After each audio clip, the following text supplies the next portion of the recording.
Hi friends, welcome to Queer Kid Stuff. I'm Linz. And I'm Teddy. And this is Teddy's Book Club, where we read picture books by LGBTQ+ authors for all of you out there, my friends.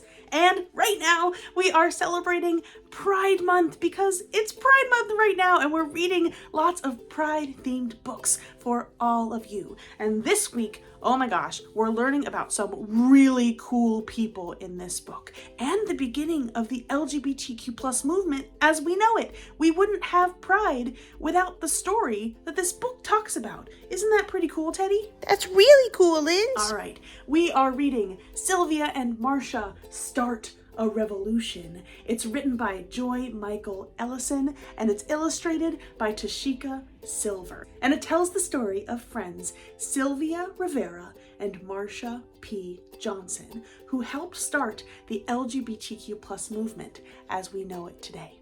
I am so excited to get to share this story with all of you. All right, Teddy, are you ready? Ready, Linz. All right, let's dig in.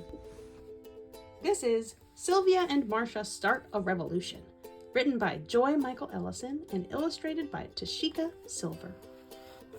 Sylvia and Marsha Start a Revolution, the story of the trans women of color who made LGBTQ+ history. All right, let's go. Sylvia Rivera and Marsha P. Johnson weren't just friends. They were as close as sisters. Strolling arm in arm down Christopher Street, they looked magnificent. Yes, they did.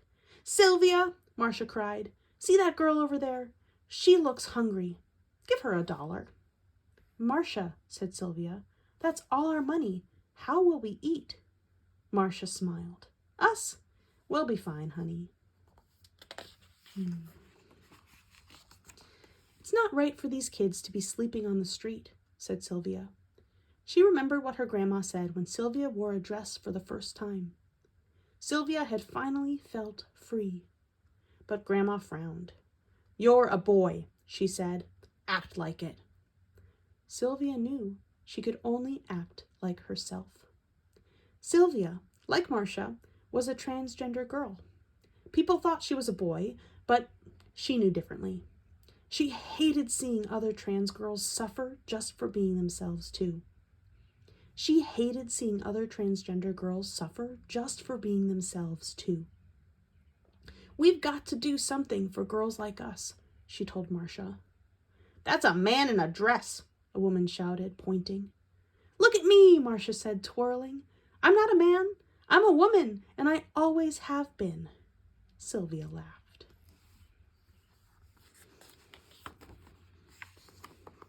Marsha heard a call. "Here comes Alice in the blue dress!" Oh no, thought Marsha. That means the cops are coming. Police could arrest transgender girls for wearing dresses. She grabbed Sylvia's hand and they ran. Sylvia panted. "You okay?" "Honey, I am tired of being treated so bad," said Marsha. Sylvia sighed. "Someday, girls like us will be able to wear whatever we want. People will call us by the names we choose. They'll respect that we are women.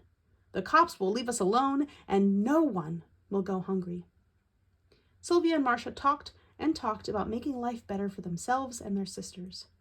Then, on June 28th, 1969, they took action.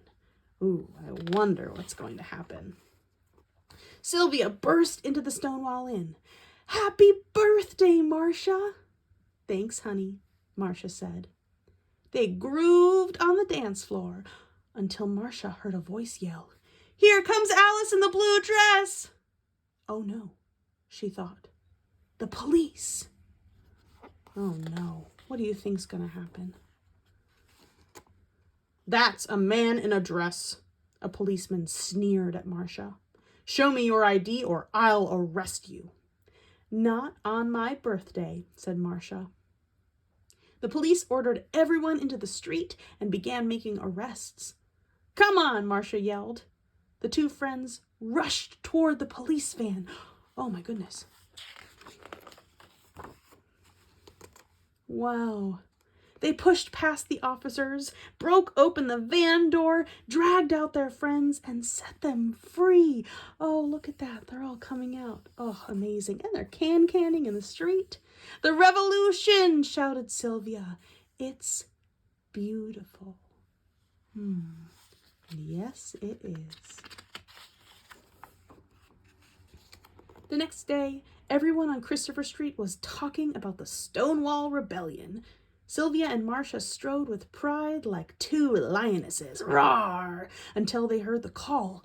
Here comes Alice in the blue dress! Oh no. What does that mean? The police are coming again, right? Look at these children with no homes, running from the cops. Sylvia shook her head. We still got to do something for them. Marsha frowned. We're just two friends trying to survive ourselves. We'll give them what we got, said Sylvia. Friendship. Let's get a house and open it up to all the young sisters living on the streets. Oh my goodness, how wonderful. Young transgender girls came from miles around to live with Sylvia and Marsha. Together, they took care of each other. They ate together, laughed together, and struggled together. They became a family.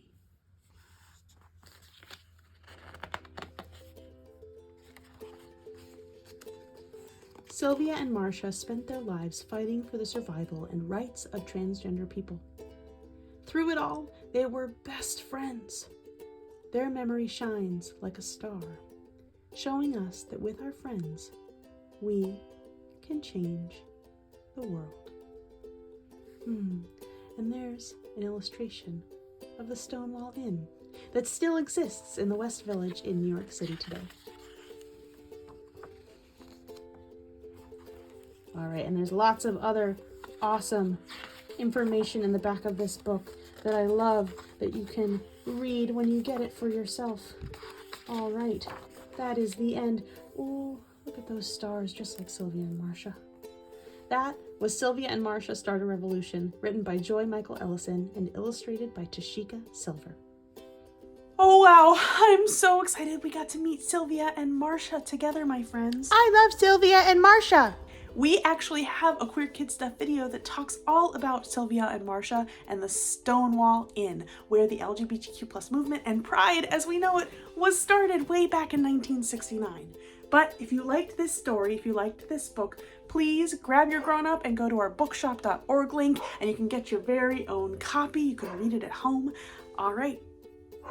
Thank you so much and happy Pride, everyone. Bye!